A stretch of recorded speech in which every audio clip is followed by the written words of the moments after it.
So hi everyone, welcome to our channel Sunrise Classes. तो भैया पढ़ाओगे क्या आप? केमिस्ट्री पढ़ाऊंगा। केमिस्ट्री केमिस्ट्री भैया मुझे समझ में नहीं आती। ये 10th केमिस्ट्री ना, और ये जो साइंस की बुक है उसमें कुछ समझ ही नहीं आता। और खासकर ये केमिस्ट्री नीले में काला मिला के पीला बना रहे हैं। मेटल मेटल क्या होता है, नॉन मेटल ये सब होता क्या है भैया, समझ ही नहीं आती। आज सब तुम्हारी सारी समस्या का सॉल्यूशन लेकर आया हूँ। पूरी बेसिक टू एडवांस तुम्हारी केमिस्ट्री कंप्लीट होगी। और आज चैप्टर है हमारा रासायनिक अभिक्रिया एवं समीकरण, तुम्हारा केमिकल रिएक्शन एंड इक्वेशन। इसे मैं बेसिक टू एडवांस कवर करूंगा। तो बिना किसी देर करे हुए हम चैप्टर को स्टार्ट करते हैं। तो जैसा कि आप देख सकते हैं, आज मैं पढ़ाऊंगा रासायनिक अभिक्रिया एवं समीकरण। तो चैप्टर की स्टार्टिंग करते हैं हम। तो भैया सबसे पहले हम पढ़ेंगे परिवर्तन। परिवर्तन क्या होता है भैया? मान लो मैंने कोई एक पार्टिकल लिया, मेरे हाथ में है। अब पार्टिकल, मान लो मैं बर्फ लिया है। बर्फ कुछ देर बाद बर्फ पिघलने लगेगी, पिघलने लगी और एक बार लिक्विड बन जाएगी, वो पानी बन जाएगा। बट क्या हो भैया, इसकी जो पहले तो ये सॉलिड स्टेट में था, बाद में ये लिक्विड स्टेट में आ गया। मतलब कि कोई भी पदार्थ या पार्टिकल अगर उसकी पहली स्टेट है, पहली अवस्था में प्रारंभिक अवस्था और उसकी अंतिम अवस्था भिन्न हो जाती है तो उसे परिवर्तन कहते हैं। एक बार डेफिनेशन हम देख लेते हैं कि परिवर्तन परिवर्तन मुख्य रूप से दो प्रकार के होते हैं। ये मतलब परिवर्तन के प्रकार हैं। तो डेफिनेशन मैंने बता दी, जैसे कि उसकी प्रारंभिक अवस्था उसकी अंतिम अवस्था से बिल्कुल भिन्न होनी चाहिए, उसे परिवर्तन कहते हैं। तो आइए हम परिवर्तन के बाद उसके प्रकार पढ़ते हैं। तो ये दो प्रकार के होते हैं सामान्यतः, भौतिक परिवर्तन और रासायनिक परिवर्तन। मतलब कि फिजिकल चेंज और केमिकल चेंज, जैसा कि आप जानते हैं। तो फिजिकल चेंज में बता रहा हूँ क्या होता है। जब देखिए फिजिकल चेंज में, भौतिक परिवर्तन में, जब भी आप मान लीजिए, जैसे मैंने बताया आपको आइस का एक, मैंने आइस लिया और मैंने उसे थोड़ा देर पिघलने दिया। आइस वाटर बन गया, थोड़ी देर बाद वाटर बन गया। जब वाटर बन गया, लेकिन बट जब वाटर बन गया फिर मैंने आइस क्यूब में डाला उसे और फिर आइस बना लिया। मतलब एक बार मैंने उसे चेंज स्टेट कर दी, उसकी मतलब स्टेट चेंज कर दी, बट उसके बाद फिर मैंने उसे वापस वाटर वाटर से आइस बना लिया। क्यों? क्योंकि भैया वो रासायनिक परिवर्तन नहीं था, उसमें भौतिक परिवर्तन लगा है। इसी कारण यही होता है, यही भौतिक परिवर्तन है। जब हम किसी पदार्थ को लेते हैं और उसके बाद उसको किसी मतलब उसकी स्टेट चेंज कर देते हैं, बट उसे वापस उसी स्टेट में वापस ला सकते हैं। उसके पास वो गुण होता है कि वो वापस अपनी अवस्था में आ सकता है। तो उसे भौतिक परिवर्तन कहते हैं। तो एक बार डेफिनेशन जैसे रीड कर लेते हैं। डेफिनेशन से कुछ समझ नहीं आता, एकदम समझा नहीं पड़ता है। भौतिक परिवर्तन परिवर्तन है जिसमें पदार्थ की पहचान नहीं बदलती। जैसा मैंने आपको बताया, उसकी पहचान बदली नहीं। मतलब कि एक बार मैंने, जैसे कि आप देख सकते हैं बाउल में आइस था। अब बाउल में आइस जब है, ये आइस है, इसमें जब आइस में डाला तो ये थोड़ा देर बाद पानी का स्टेट ले लेगा। बट मैंने ये पानी वापस ही टेस्ट आइस क्यूब में डाल दिया, उसके बाद मैंने बर्फ जमा दी, बाकी बर्फ जम गई, फिर से वापस मतलब वही चीज़ आ गई उसके बाद उसमें वापस से। और फिर ये मतलब एक अच्छे से समझ आ गया आपको भौतिक परिवर्तन। तो आगे चलिए हम पढ़ाते हैं रासायनिक परिवर्तन। तो भैया रासायनिक परिवर्तन, इसकी डेफिनेशन एक बार पढ़ लेते हैं, उसके बाद मैं आपको अपने आप अंदाज में समझा दूंगा। रासायनिक परिवर्तन वह परिवर्तन है जिसमें एक पदार्थ अधिक पदार्थ या नए पदार्थ बन जाते हैं। इसलिए इस प्रक्रिया में रासायनिक बंधन टूटते हैं और नए बंधन बनते हैं। उदाहरण के लिए लोहे पर जंग लगना, ये एक रासायनिक परिवर्तन है। अभी डेफिनेशन समझनी है। मतलब जब भी मैंने कोई पार्टिकल लिया, मान लो मैंने लिया हुआ है कि एक मैंने कोई कैंडल जलाई है। अभी वो कैंडल जल रही है, जल रही है, जल रही है। तो जब पिघलेगी तो वो तो मान लो मेरा भौतिक परिवर्तन है। क्योंकि जब कैंडल पिघलती है, ये क्वेश्चन बोर्ड एग्जाम में बहुत बार पूछा जाता है कि कैंडल, बर्निंग ऑफ कैंडल मतलब कैंडल का जलना और कैंडल का पिघलना, ये दोनों में डबल चेंज आते हैं। मतलब कि दो परिवर्तन होते हैं। जब बर्न होती है कैंडल, जब जलती है तो वो ऑक्सीजन से अभिक्रिया करती है, वो होता है हमारा रासायनिक परिवर्तन। और जब कैंडल पिघलती है वो होता है हमारा भौतिक परिवर्तन। तो यहाँ पे आप एक ले सकते हैं बर्निंग ऑफ कैंडल। मैं बता सकता हूँ उदाहरण, ये इंपॉर्टेंट मान लो आप, मोमबत्ती का जलना।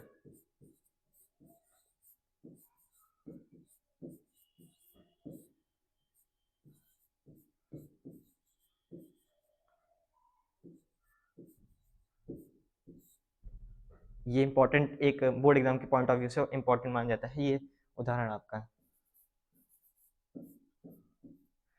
कि मतलब इसमें रासायनिक परिवर्तन की सीधी बात है कि जब भी हम कोई पार्टिकल लेंगे, उसको मैंने उसकी स्टेट चेंज की, उसकी अवस्था चेंज कर दी और वापस मैं उसी अवस्था में नहीं ला सकता उसको, मतलब सीधी बात वो रासायनिक परिवर्तन माना जाएगा। जैसे लोहे पर जंग लग गया, एक बार लोहे पर जंग लगने के बाद उसे मैं वापस उसकी स्टेट में नहीं ला सकता। लोहे पर जंग लग गया, अब वापस वो लोहा वैसा नहीं दिखेगा जैसे पहले जंग के था, उस जंग से पहले था वैसा लोहा नहीं दिखेगा वापस। बस यही बात है। और चलिए फिर हम चलते हैं अपने नेक्स्ट टॉपिक पर। रासायनिक अभिक्रिया की परिभाषा। भैया यही चैप्टर है, इसी चैप्टर बेस है, यहीं से आपका चैप्टर शुरू होता है। भैया रासायनिक अभिक्रिया है क्या, ये तो बताओ। देखो डेफिनेशन एक बार पढ़ लेता हूँ, उसके बाद मैं आपको आसानी से समझा दूंगा। रासायनिक अभिक्रिया एक ऐसी प्रक्रिया है जिसमें एक से अधिक पदार्थ पदार्थ प्रक्रिया करके नए पदार्थ बनाते हैं। इसमें ऊर्जा का आदान प्रदान होता है। मतलब भैया ये डेफिनेशन समझ नहीं आती। क्या हुआ, जब मैंने सिंगल पार्टिकल लिया, मान लो मैं सिंगल पार्टिकल लिया या डबल पार्टिकल लिया, ट्रिपल पार्टिकल कोई बात नहीं, सिंगल हो डबल हो ट्रिपल हो कोई बात नहीं है। मैंने जब सिंगल मतलब अभी मैं बताऊंगा कि एजीसीएल मान लो मैंने हाथ में लिया, मैंने कहा सनलाइट कहाँ गया, सनलाइट सनलाइट ने कहा इसे ना तो तोड़ दे, मैं क्या सनलाइट पास, मैंने कहा एजीसीएल तोड़ दे इसे। अब जब सनलाइट इसके ऊपर रिएक्शन करेगी तो एजी अलग हो जाएगा और सीएल अलग हो जाएगा। ये क्यों होगा भैया, ये क्यों, जादू हो गया क्या? नहीं जादू नहीं, यही है केमिस्ट्री आपकी। जब सिंगल पार्टिकल, मान लो ये देखो मेरा, ये मेरा हाथ है, ड्राइंग थोड़ी गंदी है चला लेना, ये मेरा हाथ है, इसके ऊपर मैं गया एजीसीएल लेके, एजीसीएल, अब एजीसीएल के ऊपर मैंने डाल दिया सनलाइट, ये सूर्य की रोशनी मैंने डाल दी। अब ये एजीसीएल बाद में एजी अलग हो जाएगा और सीएल अलग हो जाएगा। भैया ये क्यों हुआ, इसका सबका मैं तुम्हें आंसर बता रहा हूँ इस वीडियो में। और मान लो मैं गया ना, मैंने एक बाउल लिया, अब मैं गया, मैंने कहा मैं एयर में गया, मैंने कहा भाई हाइड्रोजन इधर आ, हाइड्रोजन को मैं लेके आया पकड़ के, मैंने इसमें हाइड्रोजन डाल दी। और जानते हो अब हाइड्रोजन आइसोलेटेड स्टेट में मतलब अकेले नहीं मिलती, H2 उसका मॉलिक्यूल होता है वही मिलता है। और फिर मैं गया, मैंने कहा व्हाट, हाइड्रोजन तो आ गया, अब ऑक्सीजन कहाँ है, तो मैं गया ऑक्सीजन को पकड़ के इसमें डाल दिए फिर से। अब ये दोनों रिएक्ट करके बनाएंगे H2O, मीन्स अपना वाटर, वाटर बनाएंगे, ये तो आप जानते हैं वाटर H2O। अब सबसे बड़ी कंफ्यूजन रहती है बच्चों का ना, भैया ये H2 है और ये O2 है, ये बन के ना, ये मिलके ना क्या बनते हैं, ये तो H2O2 बनने चाहिए, H2O2 बनने चाहिए, ये अपने H2O कैसे बना दिया। This is the main mistake जो बच्चे क्लास 9 में करते हैं। बच्चे क्लास 9 में पढ़ते ही नहीं हैं कि यहाँ पे ये H2O कैसे बनता है, बच्चों को याद ही नहीं होता है ना, इसीलिए उनकी रिएक्शंस अटकती हैं। रिएक्शन से याद याद करने की कोई दिक्कत नहीं है, रिएक्शंस बनती हैं जिसे उनको याद करना पड़ता है, लेकिन यही मिस्टेक होती है जो क्लास 10 में करते हैं, उन्हें वैलेंसेस नहीं आ रहती, उन्हें ये बनाना नहीं आता है कि H2O कैसे बनता है। अगर आप कहेंगे तो मैं अगली वीडियो इसके ऊपर बना दूंगा और बैलेंसिंग की एक अच्छी ट्रिक आपको बता दूंगा। तो मतलब अभी इस समय बता रहा हूँ, ये बनेगा H2O बनेगा। अब H2 देखिए, जब मैं हाइड्रोजन को लेके आया ना, वो गैस स्टेट में था, मतलब गैसीय अवस्था में था, मतलब मैं गैस के रूप में हाइड्रोजन को इसमें भरा है, इस बीकर में मैंने गैस के रूप में भरा है, ऑक्सीजन को मैंने गैस के रूप में भरा है। देखिए, और ये जब बना ना, ये एक्वस फॉर्म बन गया, एक्वस। अब एक्वस, एक्वस मतलब कि एक्वस इज स्टेट, एक्वस वो अवस्था है जिसमें मतलब प्योर, सब प्योर होता है। मतलब अगर आप लिक्विड कह रहे हैं, लिक्विड मतलब लिक्विड कह रहे हैं तो लिक्विड मतलब मिक्सचर भी हो सकता है, बहुत सारे लिक्विड तो मैं बता सकता हूँ, लेकिन एक्वस मतलब प्योर, इसमें प्योर H2 है, इसमें कोई और पार्टिकल नहीं है, कोई चीज नहीं है, बाकी प्योर है ये। तो फिर जैसे जानते हैं, ये रासायनिक अभिक्रिया बता दिया। अब मैं एकदम आसान सी डेफिनेशन में बताता हूँ कि रासायनिक अभिक्रिया, जब एक या एक से अधिक पदार्थ आपस में परस्पर अभिक्रिया करके किसी नए पदार्थ का निर्माण करते हैं तो उसे रासायनिक अभिक्रिया कहते हैं। ये डेफिनेशन अगर याद कर लोगे तो बोर्ड एग्जाम में full out of full marks मिलेंगे। और उदाहरण में जैसे ये देखिए, उदाहरण दे दिए, इसे उदाहरण मान सकते हो आप, ऐसे लिख दो कि पूरा मिल जाएगा रासायनिक अभिक्रिया। अगर आपको डेफिनेशन पूछेगा कि रासायनिक अभिक्रिया की डेफिनेशन बताओ, तो ऐसे लिख दोगे और उदाहरण लिख दोगे तो ये नंबर मिल जाएगा। अगले नेक्स्ट टॉपिक चलते हैं।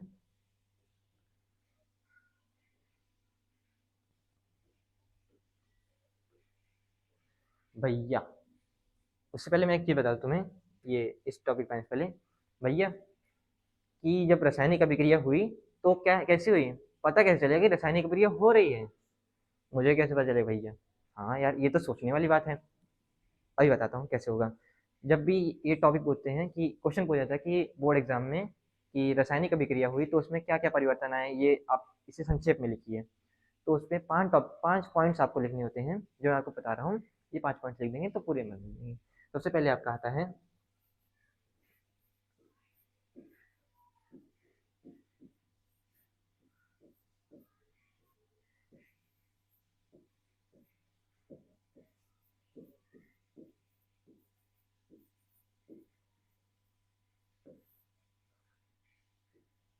अवस्था में परिवर्तन। मतलब कि उसकी स्टेट चेंज हो जाएगी। मतलब कि मैं बता रहा हूँ, जैसे मैंने अभी आपको हाइड्रोजन प्लस ऑक्सीजन बताया H2O। अब जैसे ये गैस फॉर्म में था, ये भी गैस फॉर्म में था, बट ये एक्वस फॉर्म में आ गया। ये एक्वस फॉर्म में आ गया कैसे भैया? कैसे कैसे कैसे? This is chemistry. मतलब बनता है, अब ये जान लो बनता है। मतलब ये पहला पॉइंट हो गया जो आपको लिखना होता है। अगर पूछेगा संक्षेप में लिखिए कि रासायनिक प्रक्रिया हो रही है तो उसमें क्या बदलाव होंगे, तो उसे कैसे पता चलेगा कि रासायनिक भी हुई है। तो एक पॉइंट ये हो गया। अब दूसरा पॉइंट देखते हैं।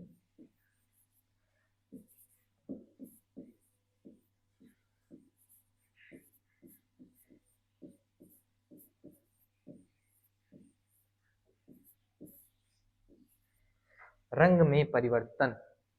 अरे भैया, रंग में कैसे परिवर्तन होगा? केमिस्ट्री अभी मैंने बताया ना, जब मैंने शुरू किया था तो बताया नीले में काला मिला के पीला बना रहे हैं, बता तो रहा हूँ मैं। तो फिर यही है केमिस्ट्री की। अब बता रहा हूँ, इसका उदाहरण दे रहा हूँ मैं एकदम अच्छे से। मैंने जैसे दो मैंने केमिकल लिए, उसे मिला दिया और उसका कलर चेंज हो गया। मान लो मैंने ग्रीन लिया, उसे ब्लैक में मिला दिए और उसका कमल कलर येलो हो गया। बस यही है केमिस्ट्री। इसे मैं बता रहा हूँ, ये एक तुम्हारे लिए उदाहरण है।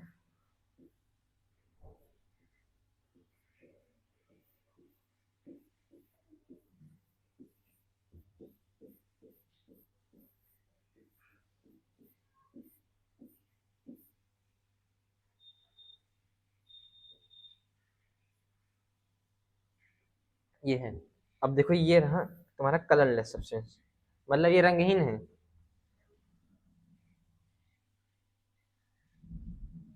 ये रंगहीन है, रंगहीन।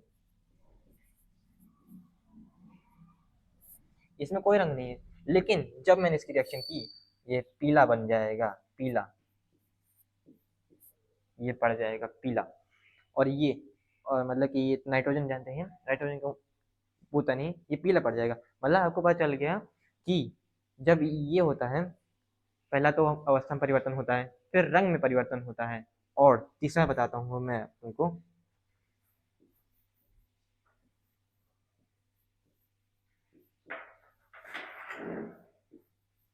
अवक्षेप का निर्माण।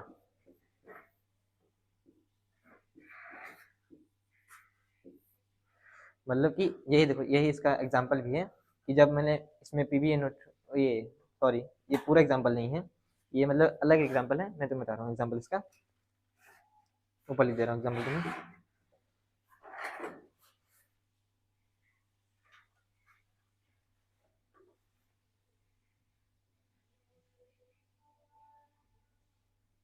इसका एग्जाम्पल है कि जब मैंने PbNO3 में PbO प्लस KI,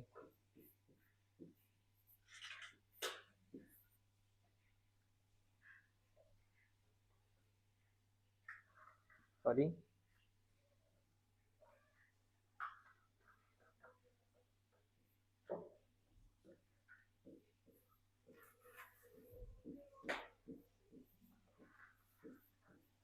अब मैंने रिएक्शन की और यहाँ पे PbO प्लस KNO3 बना, जैसे कि विजिबल है KNO3 बना। अब ये जो PbO है ना, ये PbO, ये अवक्षेप है। अवक्षेप का मतलब क्या होता है मैं बता रहा हूँ। मान लो कि मैंने एक बाउल लिया, एज्यूम करो बाउल लिया, उसके अंदर मैंने पहले पानी डाला, उसके बाद फिर मैंने उसमें नमक घोलता गया और कुछ देर तक घुल रहा है, वो नमक घुलता जा रहा है। लेकिन एक समय आएगा जब नमक घुलना बंद हो जाएगा और सॉलिड स्टेट में नीचे बैठ जाएगा। वही कार्य यहाँ भी हो रहा है। मैंने इसमें PbNO लिया और PbNO में KI घोलता गया और कुछ देर बाद ये जो PbO है, ये बैठ गया, पीला हो गया। पीला अवक्षेप इसे कहा जाता है, जो पूछता जाता आपके बोर्ड एग्जाम में पूछा जाता है कि पीला अवक्षेप किसे कहते हैं। ये होता है आपका पीला अवक्षेप। इंपॉर्टेंट है, देख लेना, याद कर लेना, देख मत लेना, याद कर लेना। तो इसके बाद भैया एक और आपका है, बहुत इंपॉर्टेंट है, जो मतलब मेनली तो 5 होते हैं लेकिन एक इंपॉर्टेंट 4 ही होते हैं, और वो 5वां है आपका भैया गैस का निष्कासन। गैस का निष्कासन। भैया हमें कैसे पता चलेगा कि भैया गैस निकल रही है? देखो, आपकी जो एसिड बेस एंड सॉल्ट है, अगला चैप्टर जो नेक्स्ट चैप्टर है अम्ल क्षार एंड लवण, उसमें बताया गया है कि पॉप साउंड टेस्ट होता है। एक पॉप विधि होती है जिसमें आपको पता चलता है कि हाइड्रोजन गैस निकल रही है। तो एक बार मैं उसका एग्जांपल देता हूँ।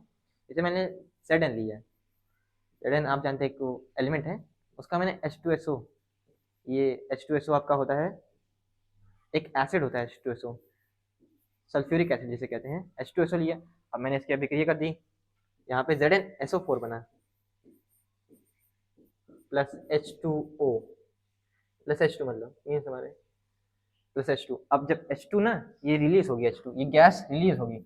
अब जब गैस रिलीज होगी ना, जैसे आप इसके पास मोमबत्ती लेके जाएंगे ना, तो ये पॉप साउंड टेस्ट, मतलब पॉप ध्वनि करेगा कुछ, जिससे आपको पता चल जाएगा कि H2 गैस रिलीज हो रही है। कैसे पता चलेगा? H2 गैस रिलीज हो रही है, आप उसके पास मोमबत्ती लेके जाइए, बीकर के पास मोमबत्ती लेके जाइए, भैया H2 गैस रिलीज होगी, यहाँ पे बता देगा अपने आप, पॉप पॉप पॉप ऐसे ध्वनि करेगा वो, मतलब साउंड करेगा, पता चल जाएगा। तो फिर ठीक है, चलते हैं हम अपने नेक्स्ट टॉपिक पर।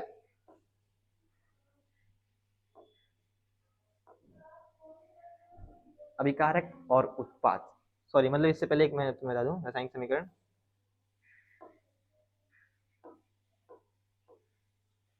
ये रासायनिक समीकरण, अब भैया रासायनिक समीकरण क्या होता है नहीं पता ना?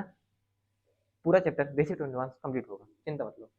रासायनिक समीकरण वे समीकरण होता है जिसमें रासायनिक अभिक्रिया को दर्शाते हैं। इसमें अभिकारक उत्पाद के बीच संबंध स्पष्ट किया जाता है। उदाहरण के लिए जैसे ये वाटर का मैं दिखा रहा हूँ, तुम बता रहा हूँ, इस साइड से नहीं लिखा, दिखा रहा हूँ तुम्हें। मान लो कि यहाँ पे एक थोड़ा वर्ड मिस है। रासायनिक समीकरण वे समीकरण होता है जिसमें रासायनिक अभिक्रिया को प्रतीकात्मक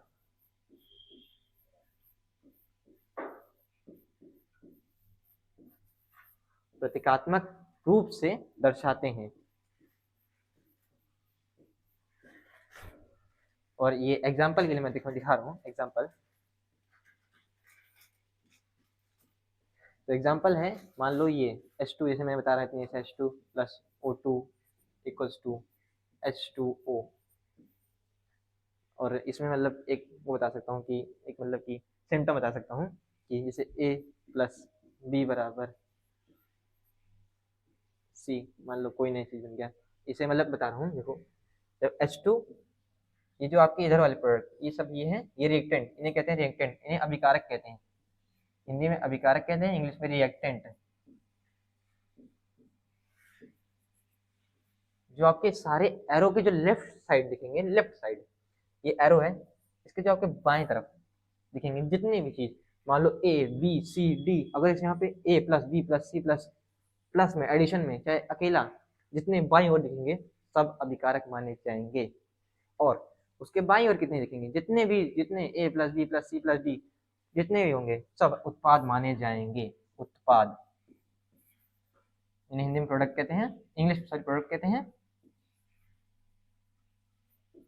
वैसे रिएक्टेंट कहते हैं।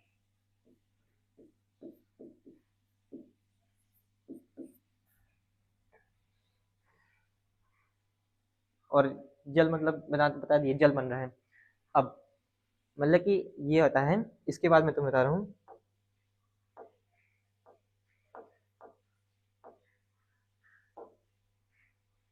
अभिकारक उत्पाद, ये मैंने बता दिया। और अगर उदाहरण मैं बता दे रहा हूँ, यहाँ पे लिख दे रहा हूँ ए प्लस बी बराबर सी, या ओनली सिंगल पार्टिकल, मान लो सिंगल पार्टिकल टूट के बन रहा है, 2 पार्टिकल बन रहे हैं, तो उसका एक उदाहरण दे रहा हूँ सिंगल पार्टिकल के लिए। ये CaCO3 gives CaO plus CO2, मतलब कि यहाँ पे जो ये है ये पूरा रिएक्टेंट है, रिएक्टेंट, और ये पूरा प्रोडक्ट।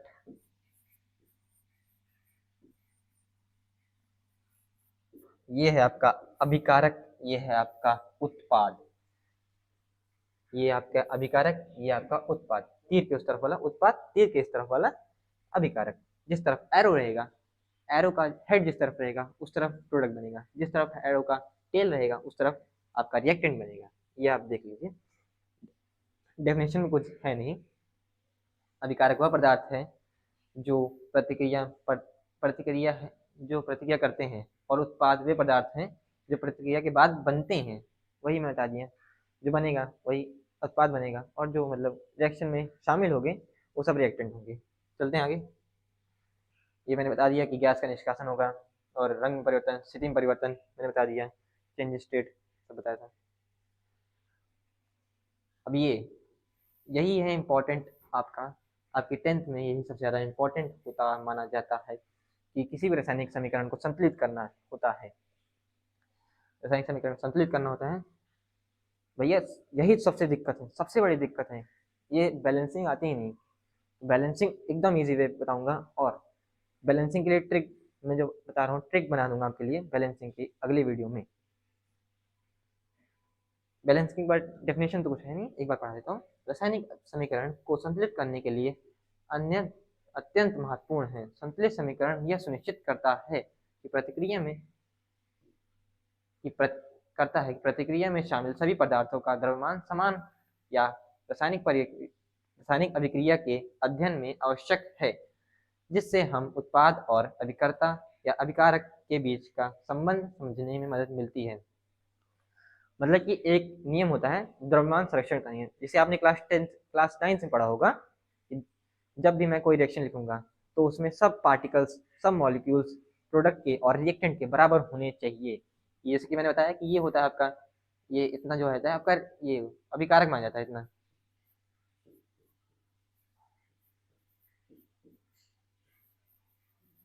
और इतना आपका प्रोडक्ट माना जाता है, मतलब उत्पाद।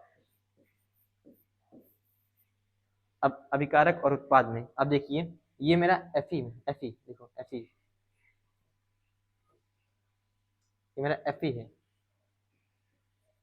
अब Fe में देख रहे हैं, Fe के यहाँ पे एक मॉलिक्यूल अकेले, एक सिंगल पार्टिकल है, Fe सिंगल मॉलिक्यूल है, बट यहाँ पे Fe के 3 मॉलिक्यूल है, 3 मॉलिक्यूल। एक बार इसे थोड़ा विजिबल नहीं है, दिखा दे रहा हूँ मैं सही से। और ये H2 है, ये H2O। अब Fe के यहाँ सिंगल पार्टिकल है, देखो यहाँ पे टेबल, वैसे टेबल साइज बनाना है, लेकिन टेबल से आपको ज़्यादा आसान होता है, वैसे मतलब ऐसा इजीली पड़ता है। टेबल टेबल वन मतलब बच्चे हैं क्या, Fe, और क्या है हमारे पास H और ऑक्सीजन है।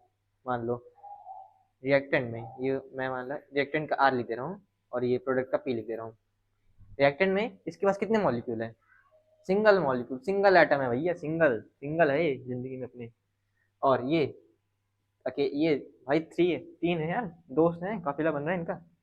और ये H2 अकेले 2 हैं, और वहाँ पे भी H2, मतलब H2 तो बैलेंस है भैया, ये अपनी जगह सही है, इनको अपने ये मतलब स्टेबल है अपनी जगह। लेकिन ये O2O अकेले यहाँ पे भैया 1 है, और यहाँ पे भैया ये 4 दे दिए हैं। अब भैया हम ले आएंगे दिमाग लगाने पे हम क्या करेंगे जानते हैं, पहले ना Fe को बैलेंस करेंगे। Fe में यहाँ पे मैंने 3 से मल्टीप्लाई कर दूंगा, यहाँ पे 3 से मल्टीप्लाई कर दिया, अब भैया Fe बराबर हो गया। बट यार भैया एक दिक्कत है, ये ऑक्सीजन अभी बराबर नहीं हुआ, यहाँ पे मैंने 4 से गुणा कर दिया। ये देखो ये ऑक्सीजन यहाँ पे मैंने 4 से गुणा कर दिया। लेकिन भैया अब ना और दिक्कत आ गई, अब ना ये हाइड्रोजन भी ना बढ़ गया, ये हाइड्रोजन का भी 4 से गुणा हो गया। अब भैया क्या करेंगे, अब प्रोडक्ट में जब मैंने पूरा एक बार रिएक्टेंट का पूरा एक बार शिफ्ट, मतलब रिएक्टेंट में पूरे मैंने मॉलिक्यूल और एटम उसके बराबर कर लिए, उसके बाद मुझे प्रोडक्ट में आना है। प्रोडक्ट में आने के बाद अब यहाँ पे कितने एटम है, यहाँ पे 8 एटम बन रहे हैं, यहाँ पे 2 एटम है, इसका भी 4 से गुणा कर दूंगा। अब आपकी रिएक्शन बैलेंस हुई कि नहीं, आपकी रिएक्शन बैलेंस हो गई। सिंपल सिंपल होता है। जैसे कि ये देख रहे हैं, ये ZnSO4, ये रिएक्शन शायद बैलेंस्ड है। Zn, हाँ, ये रिएक्शन बैलेंस है, रिएक्शन बैलेंस है। एक मैं आपको और दे दे रहा हूँ, इसे आप बैलेंस कीजिए। एक मैं आपको दे रहा हूँ, मान लीजिए Fe+,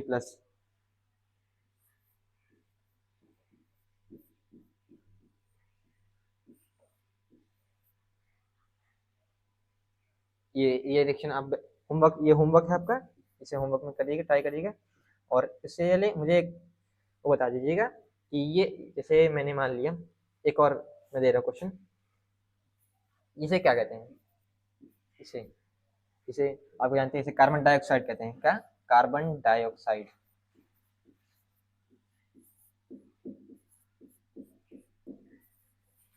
बट इसे क्या कहते हैं? ये भी आपका होमवर्क ही है। इसे, सॉरी, इसका ये ओनली, ये क्या होता है, इसका नाम बताइए। तो बैलेंसिंग, और बैलेंसिंग में और क्वेश्चन दे सकता हूँ आपको बैलेंसिंग के लिए। बैलेंसिंग के लिए मान लो जी, मैं दे रहा हूँ आपको, ये H2 वाला कर लीजिए एक बार।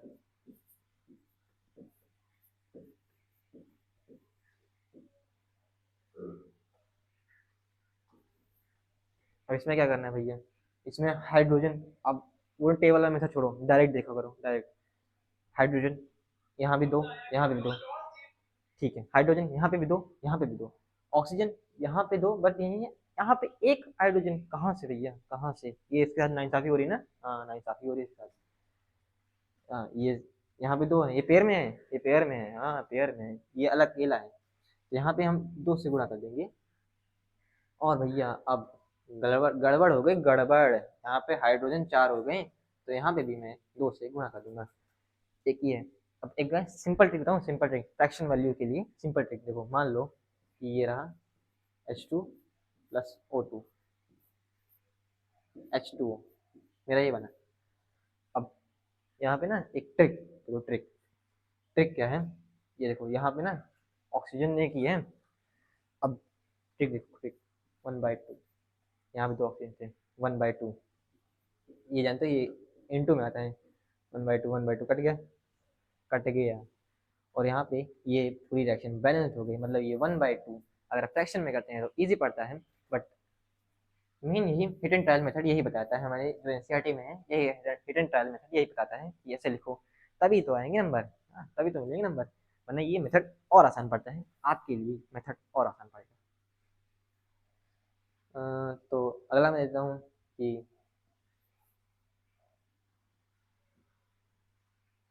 ये वाला करो।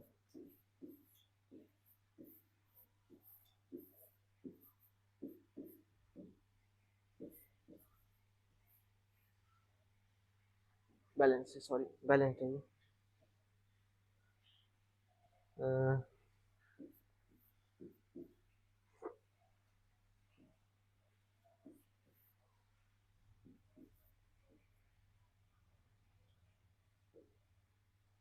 हाँ ये वाला बताओ, ये वाला बताओ जानू।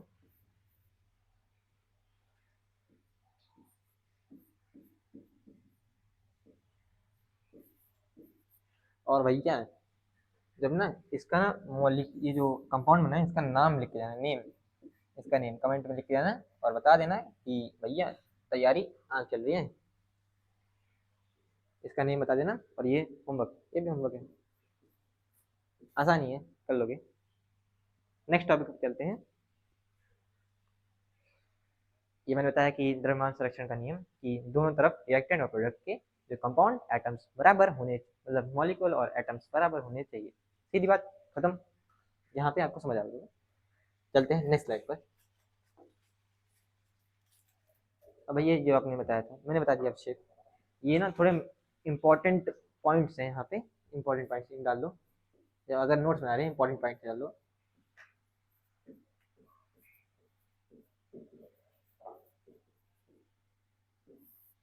जब मैंने लगी, जब आप पढ़ते रहेंगे तो उससे बीच बीच में ये पूछा जाएगा कि ये क्या हो रहा है, ये कैसे हुआ। तो ये एक टर्म आती है अवक्षेप। मैंने कुछ देर पहले बताया आपको अवक्षेप होता क्या है। देखिए डेफिनेशन पढ़ लीजिए, अभिक्रिया के दौरान बनने वाले अघुलनशील ठोस, जैसा मैंने बताया कि जब मैंने पानी लिया, गिलास में पानी लिया, उसके अंदर मैं नमक घोलता गया, घोलता गया, घोलता गया, कुछ देर तक घुला, लेकिन बाद में वो बैठ गया और सॉलिड स्टेट में बैठ गया। मतलब अघुलनशील हुआ, अघुलनशील रह गया, घुला भी नहीं उसमें, बैठ गया थोड़ी देर बाद। वही होता है अवक्षेप। एकदम ईज़ी है बता दी। ऊष्माक्षेपी अभिक्रिया, ये तो आपको पता ही है। ऊष्माक्षेपी अभिक्रिया मैं बता रहा हूँ। ऊष्माक्षेपी अभिक्रिया होती क्या है, जिसे हमें ऊष्मा निकलने वाली अभिक्रिया। अब ये छोड़ो, जब मैंने कोई रिएक्शन की तो हमेशा अगर ऊष्मा निकल रही है, ऊष्मा निकलती जा रही है उसमें से, तो मान लो वो मेरी ऊष्माक्षेपी अभिक्रिया हो गई। यानी अब एक और ये ऊष्माशोषी अभिक्रिया। अब दोनों में डिफरेंस बताओ ना, डिफरेंस। इसमें ऊष्मा उत्पन्न होती है। एक ट्रिक बताता हूँ।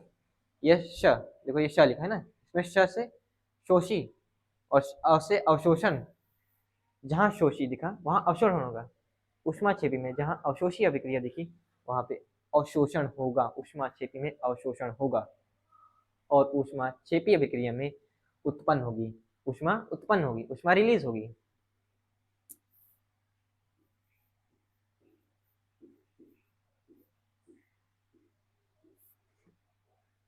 और ये आपका उत्प्रेरक है। उत्प्रेरक क्या होता है? उत्प्रेरक सीधे सीधे होता है, जब मैंने कोई रिएक्शन की तो उसे मैंने बीच में कोई, मैंने मतलब बीच में कोई कैटलिस्ट इसे कहते हैं इंग्लिश में, बीच में कोई उत्प्रेरक डाल दिया। अब या तो वो करेगा कि वो जो रिएक्शन है उसे तेज कर देगा, या तो वो धीमा कर देगा, बिल्कुल स्लो कर देगा, या तो बहुत तेज कर देगा तो बहुत स्लो कर देगा। मतलब बीच में ये धीमे तेज करने का काम आता है। रिएक्शन को तेज कर देगा तो बहुत स्लो कर देगा। अभिक्रिया की गति को बढ़ा देता है या स्वयं खर्च नहीं होता। मतलब ये अपने आप से नहीं, ये तो मतलब बस सहायता करता है कि भैया तू तेज हो जा, इसमें थोड़ा सा ज्यादा, मतलब कुछ नहीं होगा, खुद पार्टिसिपेट नहीं करेगा रिएक्शन में। लेकिन तुम्हारे जैसे तुम्हारा दोस्त होता है ना, जैसे कि तुम, एक दोस्त तुम्हारा है और दूसरे दोस्त में तुम्हारी लड़ाई हो गई, और बीच में एक दोस्त है, वो ना तुम दोनों के ना बीच में आग बढ़ाएगा बस। वो खुद नहीं पार्टिसिपेट होगा, बीच में आग बढ़ाएगा बस, लड़ाई में पार्टिसिपेट नहीं होगा, कहेगा यहाँ की बात वहाँ बताएगा, यहाँ की बात वहाँ बताएगा। वही बात है। तो प्रेरक, कैटलिस्ट कहते हैं, इंग्लिश में लिख सकते हो।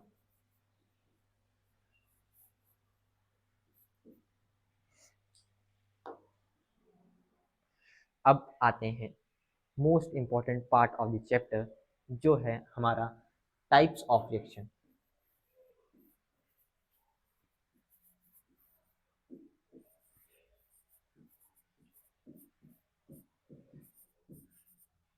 मतलब कि अभिक्रिया के प्रकार, रासायनिक अभिक्रिया के प्रकार। तो पहले बता दो रासायनिक अभिक्रिया होती कितनी टाइप की है। मेन मेन तो आपके 4 टाइप की होती हैं। ये संयोजन अभिक्रिया, वियोजन अभिक्रिया और विस्थापन अभिक्रिया, द्विविस्थापन अभिक्रिया। रेडॉक्स अभिक्रिया भी होती है, इसमें मैं बताऊंगा रेडॉक्स अभिक्रिया होती है। तो एक एक करके आप इन सबको स्टडी करते हैं, चलिए। तो ये होती है कॉम्बिनेशन रिएक्शन, संयोजन अभिक्रिया।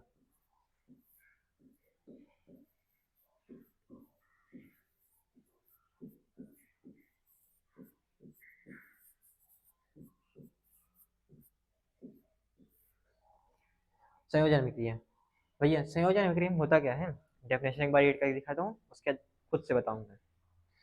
दो या दो से अधिक पदार्थ आपस में मिलकर किसी नए पदार्थ का निर्माण करते हैं। डेफिनेशन तो ठीक है भैया, बस एक बार समझिए। मतलब कोई भी रिएक्शन हुई, जब मैंने दो या दो से अधिक, मतलब कि मान लो कि मैंने Na ले लिया और Cl ले लिया, दोनों को मिला दिया, और मैंने, और नमक का फॉर्मेशन हो गया। हाँ, नमक का फॉर्मेशन हो गया। मतलब कि मैंने दो पदार्थ को, चाहे जो दो पदार्थ हो, मुझे इन दोनों को मिलाना है और किसी नए पदार्थ का निर्माण करना है। उसे कहते हैं हमारी कॉम्बिनेशन रिएक्शन, संयोजन अभिक्रिया। एक मतलब यहाँ पे क्या होता है, फंडा बता रहा हूँ, फंडा, ये फंडा याद कर लेना। ए प्लस बी इक्वल्स टू सी। जहाँ पर भी ऐसा तुम्हें दिख जाए, मान लो कि वो हो जाएगी कॉम्बिनेशन, संयोजन अभिक्रिया हो जाएगी। जहाँ पे तुम्हें दो पार्टिकल दिखे, सिंगल सिंगल पार्टिकल दिखे, मतलब सिंगल पार्टिकल क्या मैं बता रहा हूँ, सिंगल एटम मॉलिक्यूल दिखे। जैसे मान लो मैंने N2 ले लिया और O2 ले लिया, ये देखिए सिंगल सिंगल है। मैंने मान लिया Zn ले लिया और प्लस साइन लग गया इनके बीच में, प्लस साइन लग गया और इधर बन गया कुछ, यह सिंगल पार्टिकल बना। यहाँ पे हमेशा संयोजन अभिक्रिया माना जाएगा। जब यहाँ पे दो पदार्थ, दो से अधिक पदार्थ होंगे और यहाँ पे केवल एक पदार्थ बनेगा, तो वो संयोजन अभिक्रिया मानी जाएगी। मतलब संयोजन के जाने की एक तरीका हो गया। यहाँ पे दो एटम रहेंगे, दो मतलब किसी भी तत्व रहे, कोई भी दो तत्व रह सकता है। तो ठीक है, उदाहरण देख लीजिए एक बार इसका। जैसे Mg, ये बैलेंस रिएक्शन है, Mg प्लस O2, MgO बन, ये उदाहरण देख लीजिए आपने। अब देखो Mg एक पार्टिकल है Mg, ये दूसरा है, दूसरा। अब ये दोनों मिलकर MgO बना दिया, नए कंपाउंड का निर्माण कर दिया, और ये सिंगल कंपाउंड है यहाँ पर, मतलब इसका मतलब है यहाँ पर संयोजन अभिक्रिया है। ठीक है, अब CaO और CH2O, इसको मैंने रिएक्शन किया और यहाँ पे हीट प्रोड्यूस होती है। CaO और CH2O, मतलब आपके घर में आप देखा होगा कि जब ना वो प्लास्टर हो गया होता है घर पे, जो होता है वाइट वाइट पुट्टी जो लगाई जाती है, तो फिर वहाँ पे ना POP जिसे कहते हैं, जब CaO ना आप ऐसे कोई बाल्टी वगैरह लेते हैं, उसके अंदर फिर पानी डालते हैं, उसके बाद ये इसे मिलाया जाता है CaO को, जिसे बिना भुजा चूना कहते हैं in our language, NCERT language, बिना भुजा चूना। और जब इसे पानी मिलाते हैं ना, तो थोड़ी सा आप घर पे देखा होगा, उसमें ना थोड़ा थोड़ा बबल्स टाइप के निकलते हैं, और थोड़ा सा हाथ डालोगे ना उसमें बहुत गर्म होता है, वो गर्म होता है, छूना मत, गर्म होता है, इतना देख लेना, बबल्स निकलते हैं उसमें, तो मतलब हीट निकलती है उसमें। अब भैया हीट निकलेगी, हीट निकलेगी इसका मतलब H2O का फॉर्मेशन होगा, हीट हीट निकलेगी, मैंने पानी डाला, हीट कैसे निकल रही है, अब CaOH बना हो और हीट निकलने लगी, दिस इज संयोजन अभिक्रिया। ये अगर एग्जांपल समझ गए समझ, और इसको एग्जांपल समझा देता अच्छे से। मान लो भैया मैंने ली बीकर, इसमें मैंने डाल दिया पानी, क्या डाल दिया H2O, ऊपर से मैंने डाला CaO, CO CO डाल दिया अब भैया। अब CO डालने के बाद ना ये बना CaOH होल ट्वाइस, और प्लस में हीट जो होगी आपकी रिलीज होगी। अब हीट रिलीज होगी, ये संयोजन अभिक्रिया की होता है, ये बहुत, और ये जो होता है ये बना ना, इसे कहते हैं भुजा चूना। पूछा जाता है कि भुजा चूना बताइए क्या होता है, बिना भुजा चूना क्या होता है, एग्जाम में आपको पूछा जाता है, बोर्ड के एग्जाम में, खासकर यूपी बोर्ड के एग्जाम में क्या होता है, और ये है बिना भुजा चूना।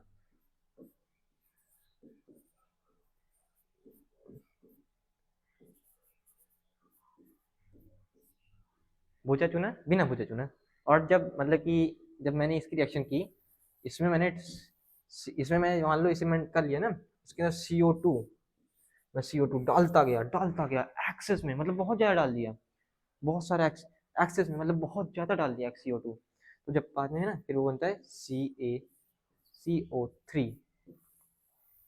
ये ना, ये मतलब जो देखते हैं ना, जब आपका ये जो होता है ना, जो दीवार होती है आपकी, जो जिसे मतलब वाइट वॉश होता है, वही होता है एकदम, जो वाइट वाइट दिखता है आपकी दीवार में कहता है, तब ये फॉर्मेट हो जाता है, इसे कहते हैं कैल्शियम कार्बोनेट। ओके, चलते हैं नेक्स्ट स्लाइड पर। Decomposition reaction. भैया डीकम्पोजिशन रिएक्शन होता क्या है, पहले एक बार हिंदी बताता हूँ क्या होता है। वियोजन अभिक्रिया,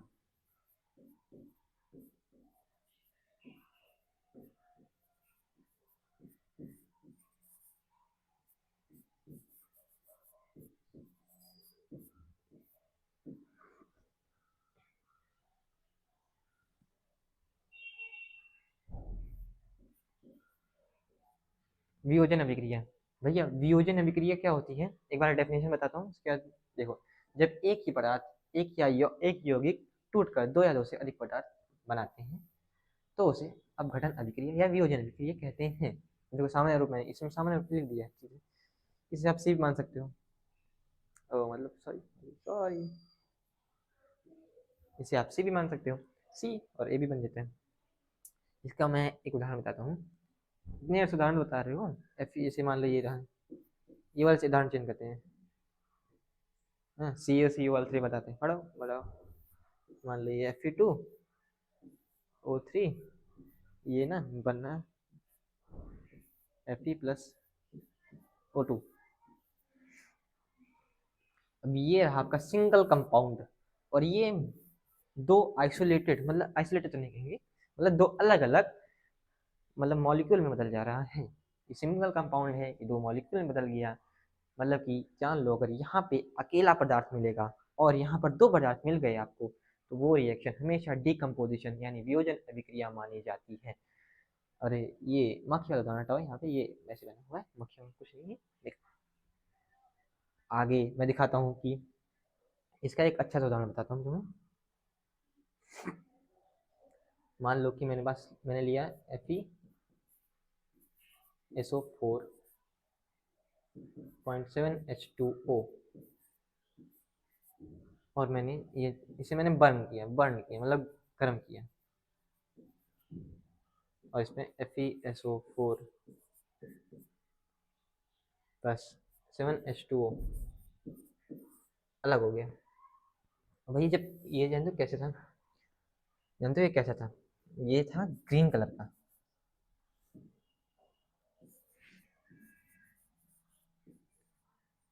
ऐसे जब ये था पूरा कंपाउंड की ग्रीन कलर का था, मैंने इसे गर्म किया, मैंने कहा रुक तुझे मैं गर्म करूंगा, और अब ये भैया क्या बना, ये ना कलरलेस हो गया, रंगहीन बन गया।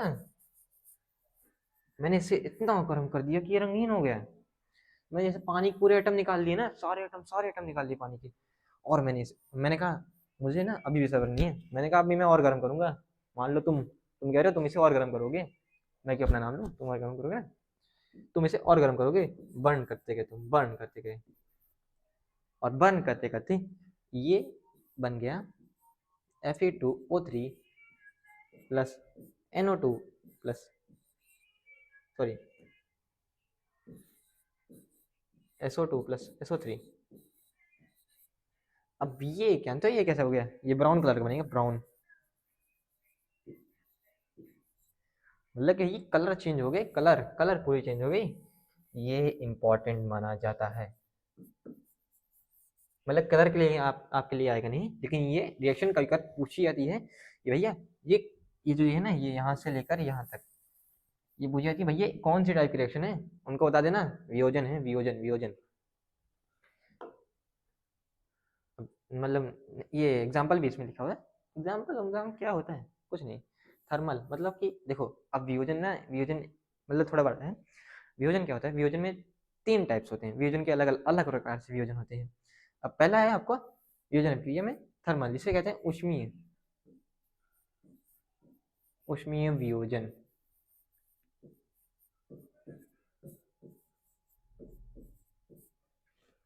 अब ये उष्मीय वियोजन क्या होता है, जैसे मैंने बताया कि आपको इसे हीट देना है, हीट देने पर ये आपका क्या है, कैल्शियम कार्बोनेट, ये कैल्शियम ऑक्साइड, इसे कहते हैं बिना बुझा चूना। और ये कार्बन डाइऑक्साइड, ये कार्बन डाइऑक्साइड और कैल्शियम ऑक्साइड कैसे बना भैया, ये मैंने हीट दे दी, सिंगल एटम है, हीट दे दी, और ये टूट गया डबल एटम में, मतलब डबल पार्टिकल में टूट गया। भैया कैसे कैसे कैसे टूटा, हीट देने टूटा, मतलब कि यहाँ पे थर्मल, मतलब मैंने ऊष्मा दी और वो वियोजित हो गया, इसे ही ऊष्मीय वियोजन कहते हैं। अब भैया इलेक्ट्रोलाइसिस, ये क्या होता है, विद्युत अपघटन। अब मैं यहाँ पे दिखाता हूँ, विद्युत अपघटन या विद्युत वियोजन।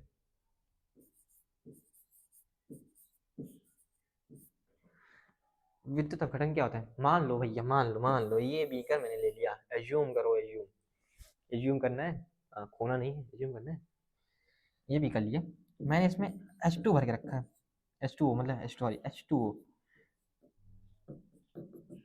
ड्राइंग बेकार है।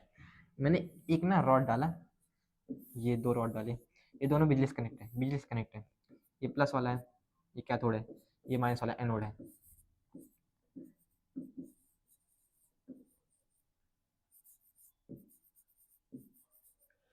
अब मैं इसमें ना बिजली देने लगा बिजली, और बिजली में जानते हो क्या होगा, अरे पानी हाथ डालो झटका लग जाएगा, उससे थोड़ा बगल रहते हैं, मैंने इसे बिजली दी, और जो ऑक्सीजन गैस निकलेगी, और वो कहेगी भैया मुझे ना जाना है मैं जा रहा हूँ, ऑक्सीजन गैस कहेगी मुझे जाना है एनोड पे, ऑक्सीजन गैस एनोड चली जाएगी और हाइड्रोजन गैस आपकी चली जाएगी कैथोड पर। मतलब कि भाई ये समझाओ एक बार सही से। मैंने इलेक्ट्रोलाइसिस किया, जैसे ये बना हुआ है, इससे मैंने बिजली दी हाइड्रोजन को, बिजली देता गया, मतलब वाटर को बिजली देता गया। ये H2 और O2 अलग हो गया। अब O2 कहाँ जाएगा? एनोड पे। एनोड आपकी एनोड जो रॉड है, एनोड एनोड पे जाएगा और ये कैथोड रॉड पे जाएगा आपकी, हाइड्रोजन आपकी कैथोड रॉड पे। और मैं आपको ट्रिक बता दूं, ट्रिक, सॉरी पेन गिर गया था। ट्रिक बता दूं, ये O2 आपका एनोड पे जाएगा, यहाँ पे एनोड में O आ रहा है, A से एनोड और O से ऑक्सीजन, मतलब कि वॉल्स वॉल्स वॉल्स, और यहाँ पे हाइड्रोजन का मतलब कॉन्सोनेंट है, और किसी का कॉन्सोनेंट है वो भी, तो कॉन्सोनेंट का कॉन्सोनेंट। ट्रिक याद कर लो कौन कह रहा है। और ये है सबसे आसान और सबसे इंजॉयमेंट वाली चीज़ है। जो मैंने बताया कि AgCl, अभी मैंने बताया कुछ देर पहले कि AgCl को मैंने हाथ में लाया, सनलाइट से बोला सनलाइट इधर आ और इसमें थोड़ा ना रिएक्शन कर, तो बता रहा हूँ सनलाइट वाला। सनलाइट जैसे मैंने, ये मेरा हाथ मान लो, ड्राइंग अच्छी नहीं है, मान लो हाथ है और इस पर मैंने रखा है AgCl, या मान लो AgBr, दोनों वही काम करता है। और ये रहा आपका सन,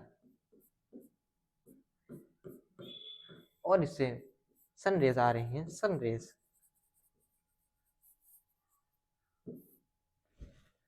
सन रेज आ रही है मेरे हाथ पे आई, और उसने ये क्या किया, ये जो AgCl है, ये AgCl को इसके साथ रिएक्शन की और AgCl को Ag प्लस Cl में, सॉरी Cl2 में तोड़ दिया। अब भैया ये तोड़ा कैसे, ये कैसे हो गया? ये जब मैंने इसे सनलाइट दी, मतलब कि मैंने इसे थोड़ा सनलाइट देकर किया, तो फिर ये टूट गया। क्या टूट गया? कैसे टूटा ये तो बताओ। यही है आपकी फोटोलाइसिस। फोटोलाइसिस यानी जब मैंने किसी की रोशनी मतलब दे दिया आपको, उसे जब वो टूट रहा है तो वो आपका फोटोलाइसिस मेथड होगा, जैसे मैंने दिखाया आपको। Ag और ये बैलेंस रिएक्शन है, AgCl प्लस Ag और Cl2 मिलकर बनेगा Ag प्लस Cl2। तो ठीक है, चलते हैं आगे नेक्स्ट टॉपिक पर। और ये फोटोलाइसिस वाला एक बार अच्छे समझाता हूँ।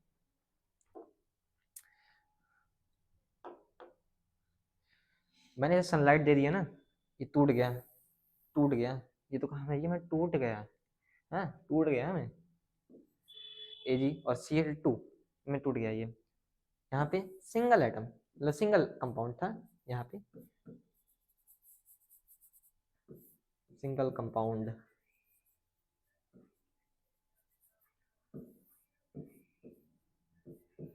और ये अलग अलग मतलब कि एटम में टूट गया है। तो यहाँ पर ये डिकम्पोजिशन रिएक्शन का उदाहरण हो गया। डिस्प्लेसमेंट सबसे मजेदार यहाँ पे आता है। डिस्प्लेसमेंट रिएक्शन ना बहुत अच्छी रिएक्शन है। अब मैं से पहले ना ये डेफिनेशन तुम्हारी थोड़ी सी बता देता हूँ, उसके बाद एक कहानी थोड़ा ना डिस्प्लेसमेंट रिएक्शन तुम्हारे एकदम दिमाग में बता दूंगा, दिमाग में भूलोगे डिस्प्लेसमेंट रिएक्शन होती क्या है। अधिक अभिक्रियाशील कम अभिक्रियाशील धातु को विस्थापित करती हैं। डेफिनेशन, ये डेफिनेशन नहीं बताता हूँ क्या। मान लो कि एक है ना, मान लो ये रहा हमारा रोहित, रोहित, ये रहा हमारा रोहित, और ये ना रोहित की ना, मतलब रोहित की जो मानो,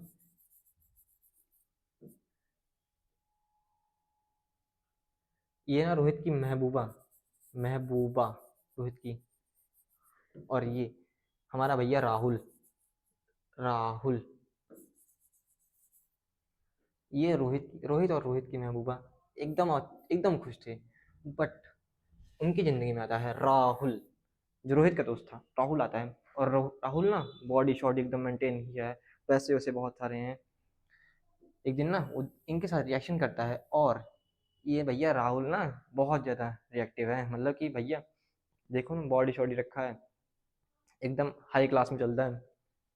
राहुल आया उनकी ज़िंदगी में, और रोहित की महबूबा राहुल के साथ चली गई। मतलब यहाँ पर रोहित अकेला पड़ गया और राहुल और महबूबा साथ आ गए।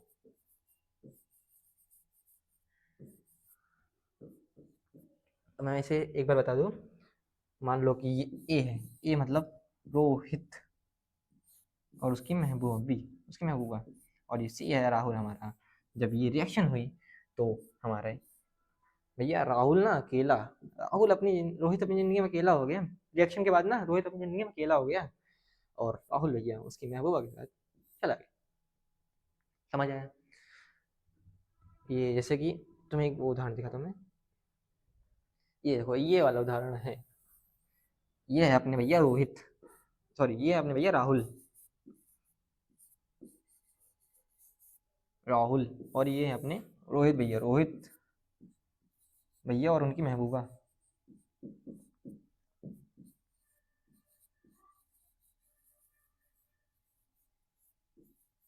और ये दोनों ने रिएक्शन की और रिएक्शन करने के बाद ये भैया राहुल के साथ चली गई इनकी महबूबा। ये लॉयल डिसलॉयल, मतलब लॉयल थी नहीं।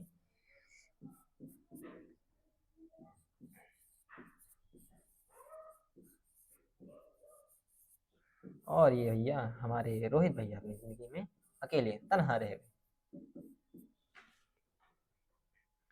तो यही है आपकी डिस्प्लेसमेंट रिएक्शन। मतलब कि जब भी कोई भी सिंगल एटम, अब मैं एक बार ये एक्टिविटी से आपको बता दे रहा हूँ। मतलब कि ये जो आपने मैंने बताया कि ये बता रहा हूँ कि अधिक अभिक्रियाशील धातु कम अभिक्रियाशील धातु को विस्थापित करता है। भैया ये अधिक अभिक्रियाशील और कम अभिक्रियाशील क्या होता है, बताओ ना, ये तो बताओ। ये आपने बता दिया कि क्या होता है, एक बार बता दे रहा हूँ, अधिक अभिक्रियाशील और कम अभिक्रियाशील क्या होता है। अब मैं सीरीज बताऊंगा, उसे तुम्हें याद करना है और ट्रिक बता रहा हूँ साथ में। कोई दिक्कत नहीं, याद करने में कोई दिक्कत नहीं भाई, ट्रिक बता रहा हूँ, ट्रिक साथ में बता रहा हूँ, याद कर लो, तुम्हारा भला होगा। ये ना चुटकी फिर निपटा दोगे क्वेश्चंस, वरना जानते हो क्या होता है। ये होमवर्क तुम्हारा रहेगा, ये बता देखो।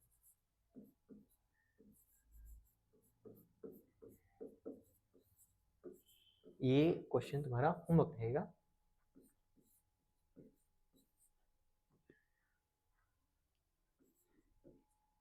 क्या बनेगा, और तुम्हें ये रिएक्टिविटी बता दूंगा कि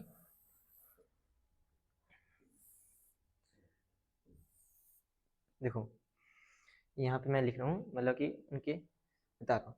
देखो कटरीना, ये मैं पहले एक बार लिख रहा हूँ। के क्या होता है भैया, के होता है पोटेशियम। ये मैं इधर लिख दे रहा हूँ पोटेशियम।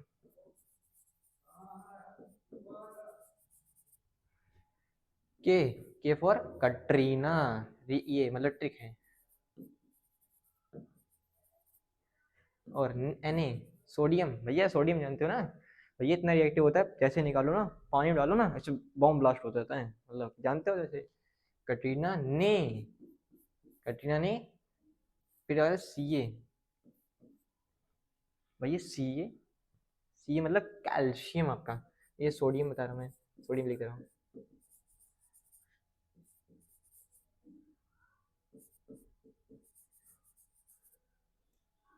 कटरीना ने कार कार और एमजी, उसका था एमजी मांगी, कटरीना ने कार मांगी, मैग्नीशियम है ये।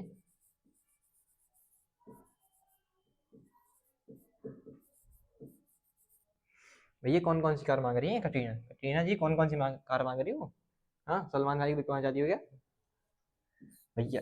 ऑल्टो, हाँ भैया ऑल्टो, पहले तो बहुत छोटी डिमांड की है ऑल्टो, फिर बोलिए जेन। जेन ना बहुत पुरानी गाड़ी होती थी, अभी तुम लोग नहीं जानते, पहले बहुत आया करती थी, मुझे भी नहीं पता, पापा वगैरह बताते थे। जेन बहुत अच्छी गाड़ी होती थी, मतलब स्कॉर्पियो वगैरह जैसी होती थी पहले, रोला बहुत था उसका। जिंक, ऑल्टो, ऑल्टो को मतलब एल्यूमिनियम में लिखा ना, एल्यूमिनियम।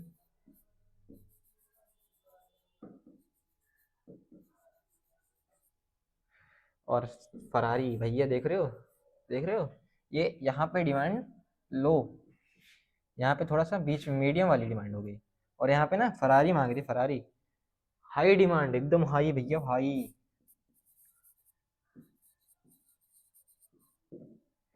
एकदम हाई डिमांड होगी।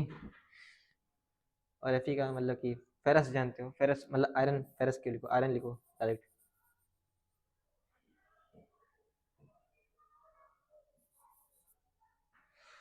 ऑल्टो जेन फरारी, पर फिर भी पीवी, पर फिर भी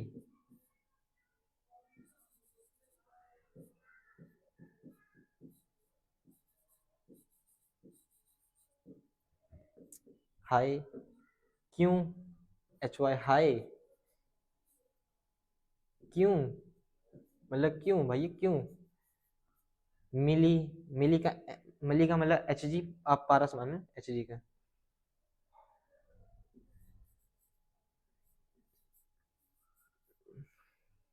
हाई क्यों, मिली, मरकरी मान, मरकरी,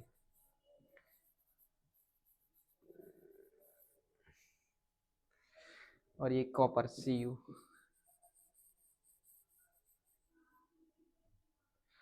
हाई क्यों,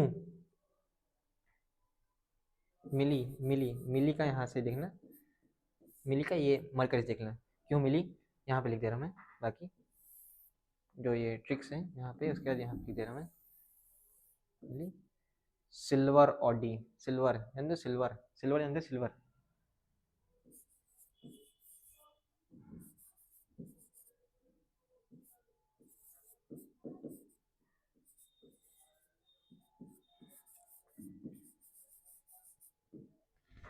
सिल्वर ऑडी, ये मतलब सिल्वर जानते हो, एजी को सिल्वर कहते हैं। तो एक बार ट्रिक अच्छे से याद करवा दे रहा हूँ। कटरीना ने कार मांगी ऑल्टोजेन फरारी, कटरीना ने कार मांगी ऑल्टोजेन फरारी, फिर भी हाई क्यों, पर फिर भी हाई क्यों, मिली सिल्वर ऑडी। ओहो, मतलब छोटी डिमांड के लिए सिल्वर ऑडी मिल गई। हाँ, सलमान भाई बहुत अमीर हैं, ये जानते हो। तो ये एक बार फिर एकदम अच्छे से मेरे साथ बोलना, रिवाइज हो जाएगा, रट लोगे। कटरीना ने कार मांगी ऑल्टोजेन फरारी, पर फिर भी हाई क्यों, क्यों, मिली, मिली एच जी का मिली मरकरी, सिल्वर ऑडी, सिल्वर ए जी, सिल्वर ऑडी, ऑडी ए यू, मतलब कि अब देखो, ये इसको लिखवाने का तरीका क्या है, देखो ये सबसे ज्यादा रिएक्टिव ऐसे से जा रहा है, ये यहाँ से यहाँ रिएक्टिव, ये सबसे ज्यादा रिएक्टिव है। अगर मान लो कहीं लिख दिया के लिखा है और यहाँ पे एफ ई है, एफ ई जो है ना, मान लो के लिखा है और एफ ई एक मतलब कंपाउंड के रूप में है एफ ई, और उसके साथ मैंने रिएक्शन की के की, तो फिर एफ ई और के की रिएक्शन हो सकती है, मतलब जनरली होती तो नहीं है, लेकिन एफ ई और के की रिएक्शन हो सकती है, कोई रिएक्शन, कोई नया कंपाउंड बन सकता है। बट यहीं पे मैंने एफ ई को आइसोलेटेड कर लिया, मतलब अकेला कर लिया, और ये इसे कंपाउंड के रूप में कोई ले लिया, इसे मॉलिक्यूल ले लिया, इसे कंपाउंड के रूप में कोई ले लिया, तो फिर वहां पर ये रिएक्शन अकर होगी ही नहीं, अकर नहीं होगी, क्योंकि यहाँ पर ये अपना कंपाउंड बना रहा है, और कंपाउंड भाई कंपाउंड के साथ ना ये मोर रिएक्टिव है और ये लेस रिएक्टिव, इस ये कह रहा है मेरे पास दम ही नहीं है तो ये मैं रिएक्शन कर पाऊँ, उससे मैं रिएक्शन करूँ, मेरे पास दम ही नहीं है इतना। तो ये रिएक्टिव डिसीज याद कर लेना, तभी ये मतलब कि अगर आप करना चाहोगे तो तभी तुम्हारी डिस्प्लेसमेंट रिएक्शन तभी आएगी, वरना इसके बिना नहीं आ सकती, बहुत टफ पड़ता है इसके बिना।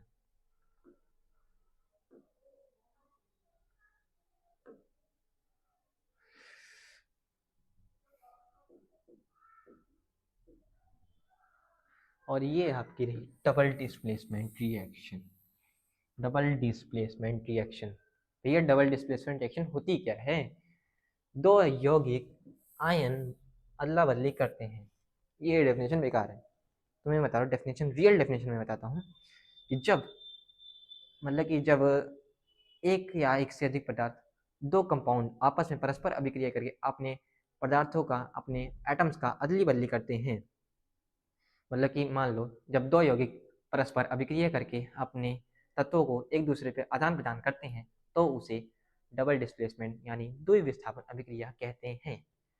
एक बार सिंपल सी डेफिनेशन यहाँ पे मैं लिख दे रहा हूँ, जिससे आपको याद हो जाए। जब, और एक बार साथ साथ बोलते जाइए यार, मैं बोल रहा हूँ, जब दो यौगिक आपस में अभिक्रिया करके, दो यौगिक आपस में अभिक्रिया करके आपस में अभिक्रिया करके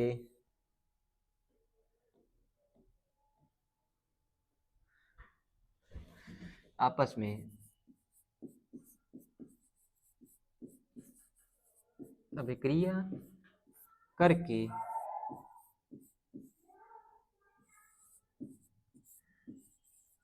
अपने तत्वों का आदान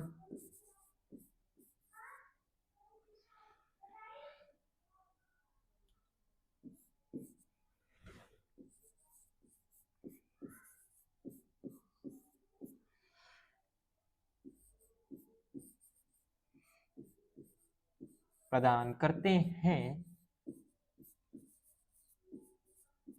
तो उसे द्विविस्थापन अभिक्रिया कहते हैं, डबल डिस्प्लेसमेंट रिएक्शन कहते हैं। सॉरी, यहाँ पे मैंने लिखा नहीं था, द्विविस्थापन इसे कहते हैं हिंदी में, द्विविस्थापन अभिक्रिया।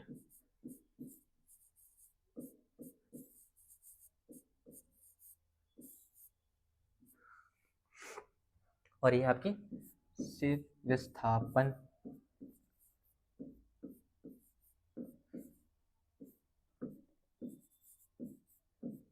अभिक्रिया।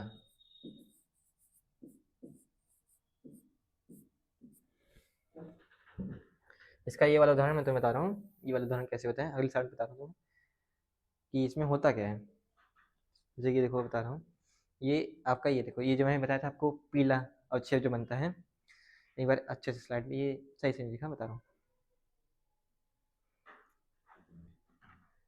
मैंने PbNO3 2 प्लस Ki लिया और ये बना PbI2, और सॉरी मैंने पिछली बार PbI लिखा था, वहाँ PbI2 होना चाहिए, प्लस KNO3। अब यहाँ पर मैं बता रहा हूँ, ये देखो ये रहा, अब मैं इसकी स्टोरी बता रहा हूँ, इसकी स्टोरी। अब हाँ, ये भी स्टोरी बताइए। ये देखो, ये A और B है, प्लस C और D है,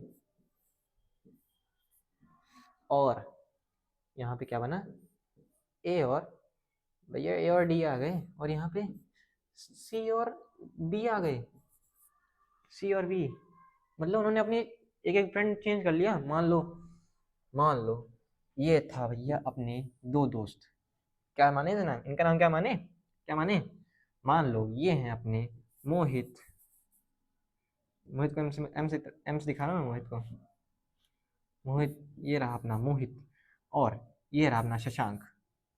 ये दोनों मोहित और शशांक ये बेस्ट फ्रेंड है, बेस्ट फ्रेंड है। और ये अपने हैं, ये लड़की का नाम क्या माने बताओ यार, तुम तो जल्दी बताओगे। लड़की का नाम मान लो यार, ये मान लो सीता मान लिया, और यार ऐसे उल्टे से मान लो, ये मान लिया उल्टे से, यार क्या मानूं, जल रीना मान लिया उल्टे से, रीना मान लो नाम। और ये भी अपने बेस्ट फ्रेंड्स हैं।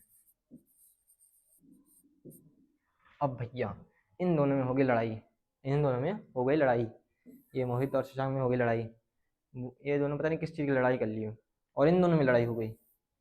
अब ये दोनों गए, और दोनों ना, ये दोनों गए, अब इन दोनों को, ये दोनों गए, सब लोग अलग अलग हो गए। वहीं पे मोहित और ये, इसका नाम क्या आना था, एस जो मैं आना हो, मोहित और ये मिले, और भैया क्या हुआ, सीता मिली और कहे भैया क्या हुआ, बहुत परेशानी में हो, कहा लड़ाई हो गई, झगड़ा हो गया, कहा मेरे पास सॉल्यूशन है। और उसने कहा तुम क्यों उदास बैठी हो, तुम्हारा क्या हुआ, ये गया शशांक गया और पूछा, रीना से पूछा तुम क्यों उदास बैठी हो, तुम्हारा क्या हुआ, वो कहा मेरा झगड़ा हो गया, क्या मेरे पास सॉल्यूशन है। अब दोनों लोग एक दूसरे से मिले और उन्होंने बनाया योजना, प्लान बनाया, और एक दूसरे के साथ मिल गए यहाँ पर, और नया प्लान बना लिया इन्होंने।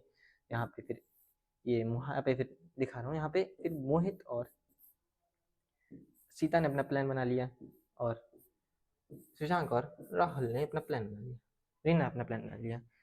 अब यही है तुम्हारी डबल डिस्प्लेसमेंट रिएक्शन, मतलब कि यहाँ पर दो लोगों ने झगड़ा कर लिया, अपने अलग अलग ग्रुप से झगड़ा कर लिया और एक नया ग्रुप का फॉर्मेशन कर लिया। यहाँ पर भी ये कंपाउंड है, इसने इसके पास दो ग्रुप हैं, पीबी प्लस NO3, और यहाँ पे ये था KI। इन दोनों के पास अपने अपने मतलब अपने अपने एटम्स थे, बट इन्होंने रेडिकल्स थे, इन्हें रेडिकल्स कहते हैं ज़्यादातर, अपने अपने रेडिकल्स थे, बट इन्होंने एक दूसरे से मतलब झगड़ा तो नहीं किया, मतलब जब रिएक्शन करते हैं इन्होंने एक दूसरे रिएक्शन की, और जो इसका रेडिकल है इसके पास चला गया और इसका रेडिकल इसके पास चला गया, और यहाँ पर किसी नए कंपाउंड मतलब किसी नए प्रोडक्ट का निर्माण हुआ, और यहाँ पे प्रोडक्ट में नए नए कंपाउंड बन गए, मतलब रेडिकल से एक दूसरे चेंज हो गए और नए प्रोडक्ट बन गए। ओ भैया ये तो दिखा दिए मैंने।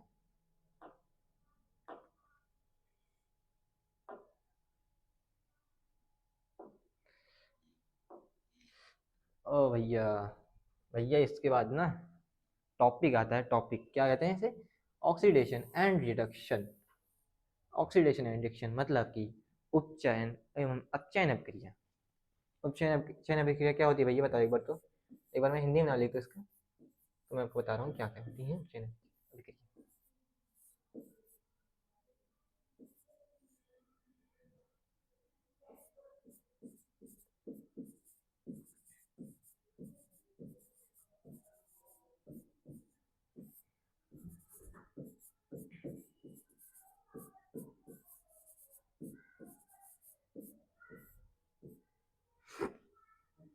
उपचयन एवं अपचयन अभिक्रिया। भैया उपचयन अपचयन की अभिक्रिया होता क्या है भैया, एक तो बता तो दो ये। उपचयन को ऑक्सीकरण ऑक्सीकरण अभिक्रिया भी कहते हैं। यहाँ पे ये सिंपल सी डेफिनेशन यही याद कर लेना, जब वह अभिक्रिया जिसमें ऑक्सीजन का योग तथा हाइड्रोजन का ह्रास या हाइड्रोजन का हानि होती है उसमें उसे ऑक्सीकरण अभिक्रिया या उपचयन अभिक्रिया कहते हैं। सीधी बात, सीधी सी बात। जैसे कि ये रिएक्शन देखो, ये रिएक्शन और मतलब एक बार अपचयन बता दो, उसके बाद ये रिएक्शन, इसमें डबल, इसमें दोनों हो रहे हैं, दोनों हो रहे हैं इसमें। ऑक्सीजन का ह्रास भी, किसी के पास ऑक्सीजन का ह्रास हो रहा है और हाइड्रोजन का गेन हो रहा है। मान लो, रुको मैं बता रहा हूँ, डायरेक्ट बताता हूँ, डायरेक्ट इसका अलग अलग बताता हूँ। देखो इसका ये है, इसकी रिएक्शन है ये H2, नहीं रहने दो रहने दो, इसका मैं इकट्ठे बताऊंगा, इकट्ठे क्या बता दे रहा हूँ। लो लो भाई, क्या क्या सोच रहे हो, बता दे रहा हूँ। Fe2O3, यहाँ पर ऑक्सीजन का योग हुआ है और हाइड्रोजन का ह्रास। हाइड्रोजन दिखता नहीं ज़्यादातर, मतलब कि अगर ऑक्सीजन जुड़ गया मतलब हाइड्रोजन निकला है, मतलब या तो, और इसमें ये जो लिखा ऑब्लिक, ये ऑब्लिक किस लिए लिखा है तो, या तो या अगर ये ऑब्लिक लिखा है या ये हो या तो ये हो, मतलब या तो ये हो जाए या तो हाइड्रोजन निकल जाए, या तो हाइड्रोजन निकल जाए, हाइड्रोजन निकलेगा तब भी वही अभिक्रिया होगी, ऑक्सीजन जुड़ेगा तब भी वही अभिक्रिया होगी, मतलब ऑक्सीजन जुड़ना चाहिए या हाइड्रोजन निकलना चाहिए, बस एक चीज उसमें आपका फॉलो होगा, अपचयन अभिक्रिया, हाइड्रोजन का जुड़ना। इसमें ना अपचयन अभिक्रिया में क्या होता है ना भैया, हाइड्रोजन जुड़ता है, मतलब कि मैंने कोई लिया ना, मैंने कोई सब्सटेंस लिया, उसमें मैंने कहा हाइड्रोजन इधर इधर आ जाए, और हाइड्रोजन को उसमें जोड़ दिया, ऐसे नहीं जोड़ता, मतलब हाइड्रोजन की उससे रिएक्शन करवाई, और मतलब कि बाद में हाइड्रोजन के साथ जुड़ गया वो, हाइड्रोजन जब प्रोडक्ट बनेगा उसमें हाइड्रोजन दिखेगा। जैसे बता रहा हूँ, SO2 प्लस H2O, ये H2O, ये H2S बनेगा, प्लस में ये बनेगा SO2, सॉरी यहाँ पे ऑक्सीजन रहेगा, ओनली ऑक्सीजन, H2S, और यहाँ पे ऑक्सीजन बनेगा हमारा, यहाँ पे लास्ट में ऑक्सीजन बनेगा। विजिबल है कि नहीं, विजिबल है कि नहीं, रुको इस नेक्स्ट स्लाइड में दिखाता हूँ मैं तुम्हें ना, एक बार ये इसका दिखा रहा हूँ, अब चैन का उदाहरण दिखा दे रहा हूँ तुम्हें। मान लो ये रहा हमारा SO2 प्लस H2O, यहाँ बनेगा H2S प्लस, क्या बनेगा भैया, ऑक्सीजन बनेगा, ऑक्सीजन। अरे भैया वही गलती हो रही, वही गलती है बार बार, अरे यार। अब यहाँ पर ये ऑक्सीजन देखो, ये रहा हमारा, ये हाइड्रोजन है, हाइड्रोजन, ये हाइड्रोजन का यहाँ पे जोड़ हुआ, ये देखो हाइड्रोजन का जोड़ हो रहा है हमारे यहाँ पे, हाइड्रोजन का जोड़ हो गया, मतलब यहाँ पे अपचयन अभिक्रिया हुई है, अपचयन अभिक्रिया। और ये जो ऑक्सीजन देखो, ऑक्सीजन यहाँ पे ना, ऑक्सीजन, ऑक्सीजन अलग आइसोलेटेड हो गया, आइसोलेटेड हो गया, मतलब कि यहाँ पे मेनली अपचयन अभिक्रिया फॉलो हुई है। अब भैया इसमें क्या है देखो, अब इसमें सीधे सीधे इसमें देखो ऑक्सीजन है, यहाँ पे है ऑक्सीजन, अब ये ऑक्सीजन यहाँ पे गया और Al2O3 के साथ मिल गया। इसका मतलब क्या है भैया, इसका मतलब क्या है, ये मतलब जब देखो अब यहाँ पे क्या है, देखो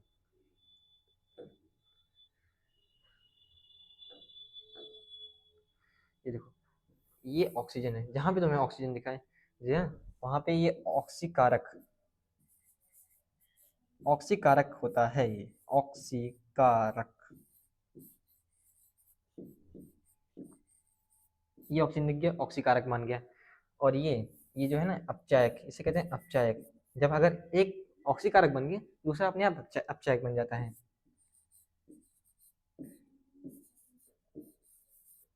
मतलब भैया मतलब क्या होगा इसका, मतलब कि जो भी पार्टिकल, जो भी सब्सटेंस आपका जिसका ऑक्सीकरण हुआ, मतलब वो पहले वहां पर ऑक्सीकारक होगा, जिसका ऑक्सीकरण हुआ है उसका वो ऑक्सीकारक होगा।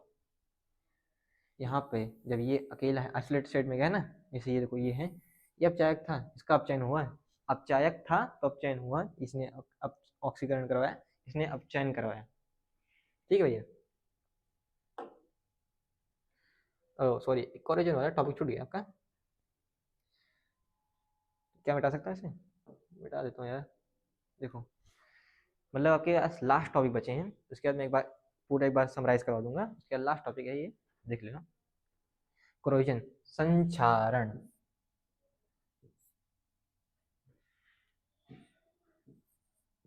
संचारण,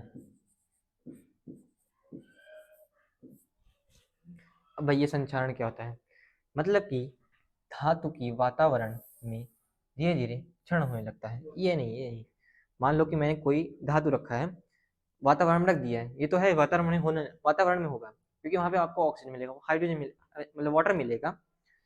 मतलब कि देखो जब भी मैं किसी भी धातु को वातावरण या वायु के संपर्क में रख दूंगा और उसे मैं, देखो मस्ट क्या होना चाहिए उसमें, उसे मैंने वाटर देना चाहिए, वाटर चाहिए उसे भैया, वाटर के बिना नहीं होगा। ये देखो ये कोरोजन, ये देखो ये यहाँ पे ऑक्सीजन, जैसे एक एग्जाम पूछा था बोर्ड में कि उसने क्या किया, उन्होंने ना ये हटा दिया, ये ऑक्सीजन को ना यह गायब कर दिया, ऑक्सीजन गायब कर दिया।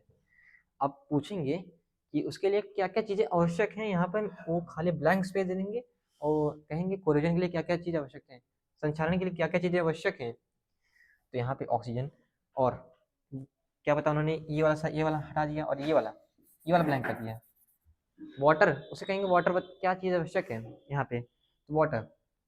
मतलब कि जब भी आप कोई भी मतलब संचारण हो रहा है तो वहाँ पे दो चीज़ें आपको पक्का मिलेगी, ऑक्सीजन और वाटर, ऑक्सीजन एंड वाटर पक्का ही आपको मिलेगा। जब आप ये रिएक्शन करेंगे तो, संचारण करेंगे तो आपको ऑक्सीजन एंड वाटर पक्का मिलेगा। तो भैया जब मैंने Fe+O2 और हाइड्रोजन वाटर की अभिक्रिया कराई तो क्या बना, हाइड्रेटेड आयरन ऑक्साइड। मतलब कि ये जब आपका हाइड्रोजन और मतलब आपको वाटर और ऑक्सीजन पक्का चाहिए, किसी भी संचारण के लिए आपको वाटर और ऑक्सीजन पक्का मस्ट है, नीड। ये मतलब आयरन की आप देखेंगे जब भी, जब मैंने लोहे का रख दिया वातावरण में, उसे वाटर दे रहा हूँ, ऑक्सीजन दे रहा हूँ, तो उसके ऊपर भूरी भूरी परत जमने लगती है, जिसका नाम होता है हाइड्रेट आयरन ऑक्साइड। और मान लो जैसे आप घर पे देखेंगे, मम्मी वगैरह देखेंगी उन्होंने चांदी की अंगूठी पहनी होती है तो उसमें थोड़ी ब्लैक ब्लैक कोटिंग होने लगती है, ब्लैक ब्लैक करके, तो मतलब चांदी पे भी कोटिंग होती है, संक्षारण होता है चांदी पे, उसका Ag2S ये बनता है आपका, उसमें मतलब सल्फाइड की लेयरिंग होने लगती है, जो मतलब की कोरिजन के रूप में मानी जाती है।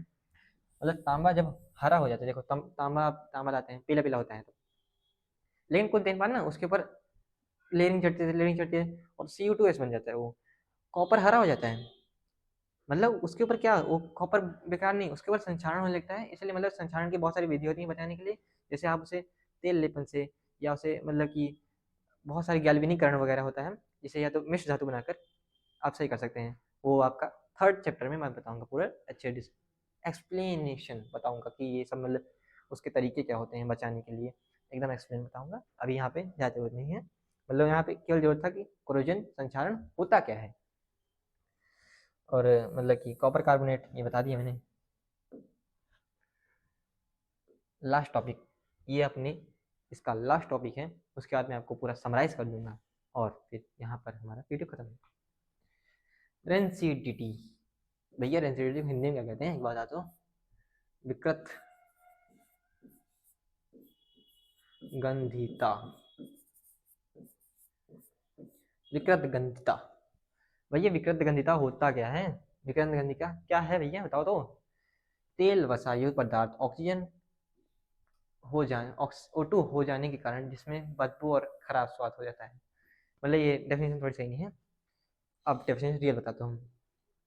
जब किसी पदार्थ को तेल मतलब किसी तेल युक्त या वसा युक्त पदार्थ को हम वातावरण या ऑक्सीजन के संपर्क में रखते हैं तो उसमें गंदी बदबू आने लगती है या वो खराब होने लगता है। दैट इज एसिडिटी, मतलब कि उसमें बहुत सारी गंदी बदबू आने लगती है, मतलब वो खराब हो जाता है। वही डेंसिटी वही है आपका, वही है विकृत गंधिता। और इसे बचाने के लिए मतलब एंटीऑक्सीडेंट उसमें मिलाया जाता है इसे। और जानते हो आप, जैसे पैकेट होते हैं, लेस वगैरह पैकेट होते हैं, चिप्स वगैरह पैकेट होते हैं, कुरकुरे वगैरह के, उसमें क्या कहता है नाइट्रोजन गैस डाली जाती है ताकि वो बचा रहे, कुरकुरा रहे। और रेफ्रिजरेशन, ये तो भैया जानते हैं, रेफ्रिजरेशन हमारे घर में खुद है रेफ्रिजरेटर, वो ना फ्रिज में डालते हैं और वो कुछ दिन तक खाना सही रहता है। एंटीऑक्सीडेंट ये तो बताया कि उसमें एंटीऑक्सीडेंट कोई मतलब सब्सटेंस होते हैं जो उससे मतलब बेकार से बचाते हैं, जैसे अचार वगैरह मिलाया जाता है, जैसे दवाई आती है जैसे अचार वगैरह की, वही सब होता है।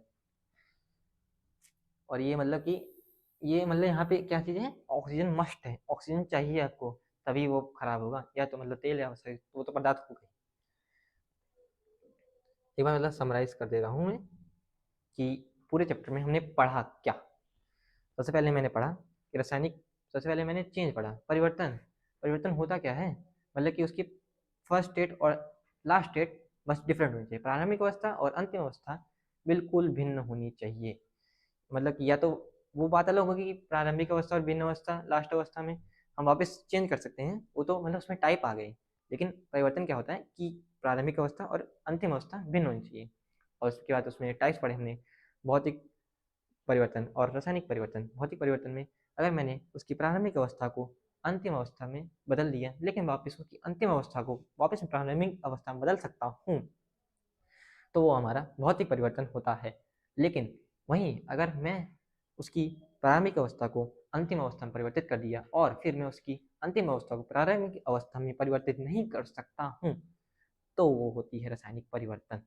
उसके बाद मैंने रासायनिक अभिक्रिया बताया आपको, जब एक या एक से अधिक पदार्थ आपस में परस्पर अभिक्रिया करके किसी नए पदार्थ का निर्माण करते हैं तो उसे रासायनिक अभिक्रिया कहते हैं। तो ये और रासायनिक समीकरण उसके बाद मैंने बताया कि, और मैंने उससे पहले बताया कि रासायनिक परिवर्तन, रासायनिक अभिक्रिया में जब होगा तो क्या क्या परिवर्तन आते हैं, ये मतलब बताया कि उसमें अवस्था में परिवर्तन है, रंग में परिवर्तन आता है, गैस का निष्कासन, अवक्षेप का निर्माण, ये सब मुख्य परिवर्तन ही होते हैं। और उसके बाद मैंने बताया कि उसके बाद मैंने रासायनिक समीकरण के बारे में बताया, कैसे बैलेंस होती है, क्या क्या होता है रासायनिक समीकरण में। और उसके बाद मैंने बताया कि टाइप्स ऑफ रिएक्शन, रिएक्शन कितने टाइप की होती हैं। मैंने इस बार एक रिएक्शनों के टाइप की होती हैं।